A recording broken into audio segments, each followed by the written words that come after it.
Hello, welcome to the Trews with Russell Brand, the true news, the stories behind the news. If you want to subscribe to us, click down there where we keep a 7-year-old. Now, on to a rather serious subject, let's have a look at Fox News' analysis of the disturbances in Ferguson, St. Louis. The media, like humanity, can only handle two sides to a story, and they almost always flock to one side, and it's David, never Goliath.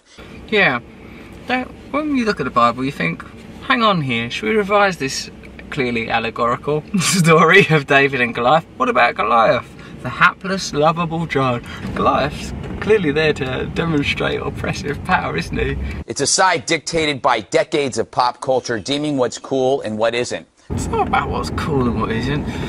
It's not cool to stick up for the people of Ferguson who, after a century of oppression and the only limited success of the civil rights movement, after the killing of an unarmed man, have decided to protest. I'm mainly doing it because I like some of their trainers. Who needs balance when Buffalo Springfield tells you there's something happening here?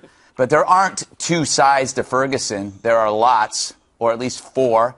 Aside from protesters and the law, you've got insiders and outsiders. I think what is important about Fox News' coverage of the situation is that the complete evisceration of any compassion in the argument.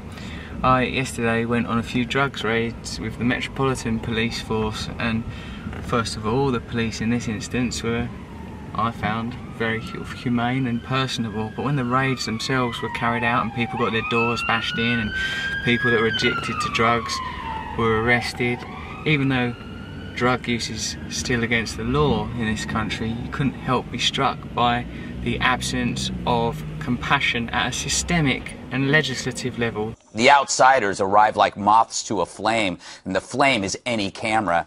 And reporters, a different moth, find their flame in all the action.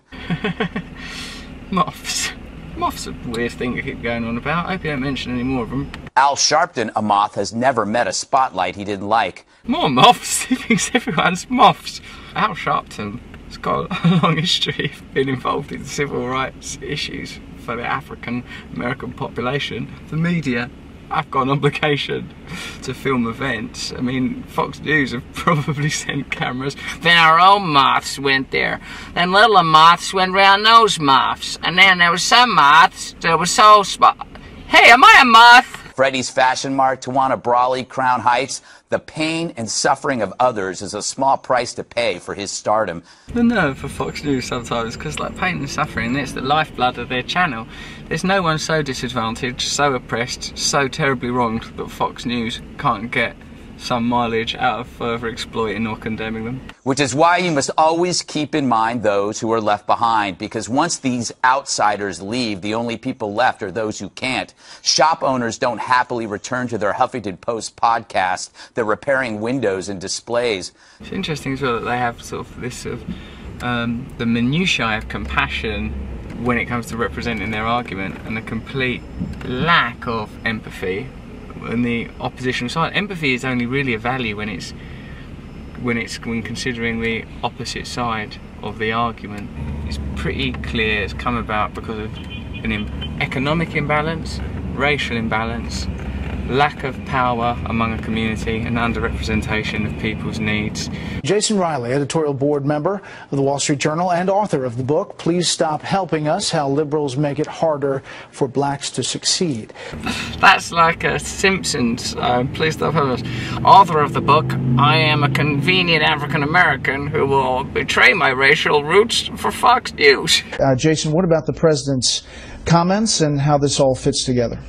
Well, one thing he said today is he talked about black crime a little bit, which I was happy to see. He said black criminals should be prosecuted, which is helpful. But then he attributed that black criminality, he suggested it stems from poverty or a racist criminal justice system, which is nonsense. That's not just black criminality. A lot of criminality, like I was talking about my experiences with the Metropolitan Police Force here in Britain, when you go on a drug raid, it's impossible to ignore the economic conditions that people with addiction issues are living in.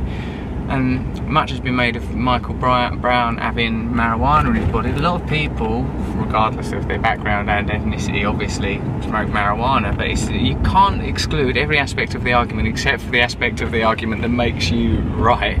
It's an outrageous way. Of course there's an economic component to the argument, of course there's a social aspect to the argument. You can't bring out author of the book, "We deserve to be shot," just to support arguments that mean that Fox News can carry on being as they are, that corporate America can carry on being as it is. This is about black behavior. It needs to be addressed head on. It's about attitudes towards the criminal justice system.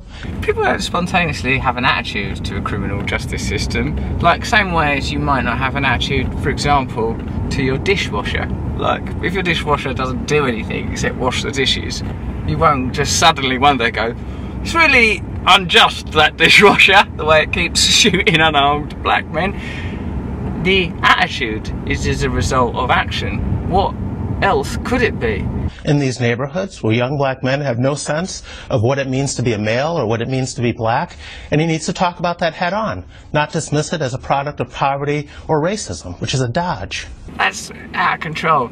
And could he have any more of a Richard Pryor doing the voice of a white person type voice? There are many people who say those images of those police, no matter what you say about the military gear that they're wearing or why they're wearing it, provoke images of the past, and that evoke a lot of emotions in different black communities. I don't know what images they're talking about. Even if, as in the case of the second fella, there's a possibility that he was carrying a knife, hasn't it got to be that there's a level of responsibility for the police, protect and serve? In the last 15 years in the United States, $4.2 billion worth of military equipment has been transferred to local police departments.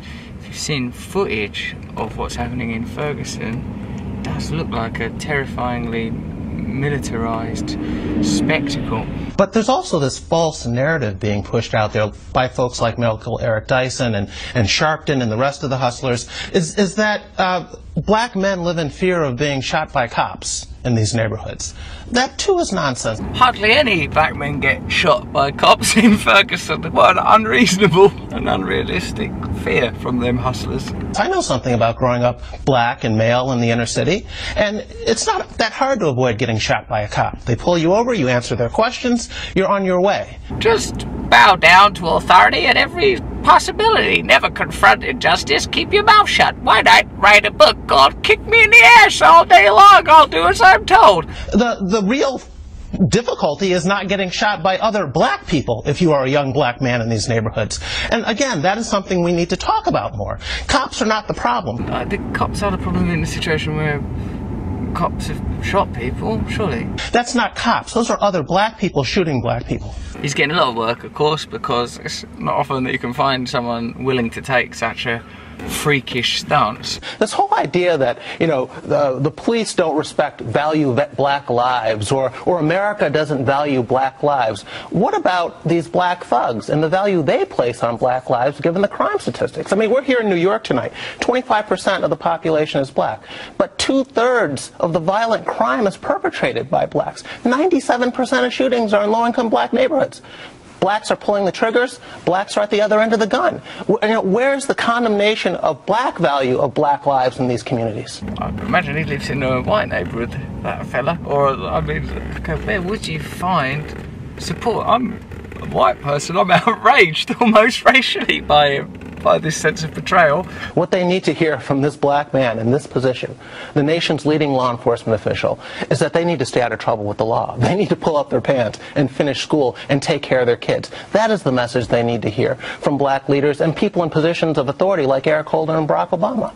It's a really interesting piece of conservatism on Fox News here. It's so outrageous that it's almost art. But what we, the responsible people of the world, have to remember that what's happening in Ferguson is a symptom of poverty, oppression, corruption, brutality and violence. And incidents like this will continue happening until we have a more equal society that is policed by consent and run by representation, not run for out-of-touch elites and maintained and controlled by brutality. That is the Trews. Thank you very much. I'm Russell Brand.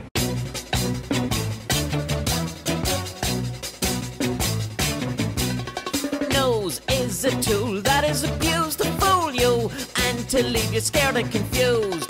Trews is like the nose. If the nose was true, I want some Trews. Let's have some Trews.